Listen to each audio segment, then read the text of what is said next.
Well, the first memory I can just recall him just loving to walk around with a racket and a ball.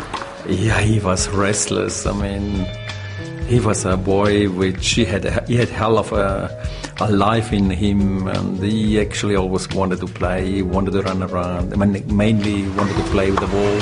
He used to spend many hours at the tennis ball, just playing, keeping himself busy. And for him, the wall was a great partner. And at the age of 3, he could already spend hours just knocking against a wall or a garage door. Roger was more like a stroppy Minnie McEnroe than the always composed Mr. Cool we know today. His parents were not impressed. On court, if it didn't go his way, then of course he did lose his temper and occasionally throw the racket or even cried, or he was highly upset when he did lose a match. He used to, he could cry for half an hour after a match, which was disturbing for parents, and also behaviour on court. And we were never angry at Roger if he lost a match, but we were really always angry at him because of his behaviour. He was horrible sometimes. He was throwing the racket to the net or to the back and swearing on the court. Sometimes we felt really ashamed.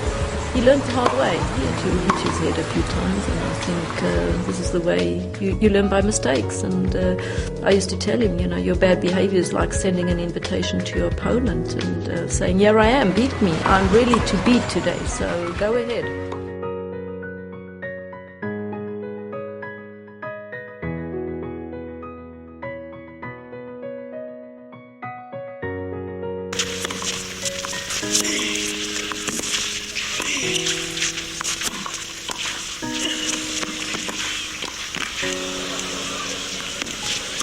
Oh, yes!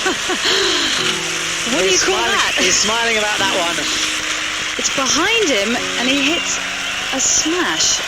This is why this guy's going to be good for the game. He has this sort of arrogance. He's got a bit of a smile about him. You can't conceive of what I'm capable of. I'm so far beyond you. I'm like a god in human clothing. Lightning bolts shoot from my fingertips. When you have a vision of being a champion, you see yourself winning one tournament or maybe becoming world number 1, but not many, many times in a row and staying there for as long as I did. I love my career. Of course, you're sad in the very moment when you realize, okay, this is the end. Oh, yes! A moment of magic from Federer. He has always performed at such a high level and he served as a great inspiration to me and to so many other players. One of the biggest athletes in the history of sport, really. Everything for the sport. I mean, he's a Mount Rushmore dude. You say his name, you say Tiger, MJ, you say LeBron, Tom Brady. I mean, he's that kind of guy. And with the grace he did it with, I think people want to know him more for the person he is, more than what he did. Beautifully done. What a strike. A little bit of subtle excellence from Federer. Baryshnikov on the tennis court. The most beautiful player I've ever seen play tennis. Total class act. Loved the game more than perhaps anyone else I've ever seen play tennis. I wish I could do the same thing with a tennis racket like he did for so many years. Gorgeous.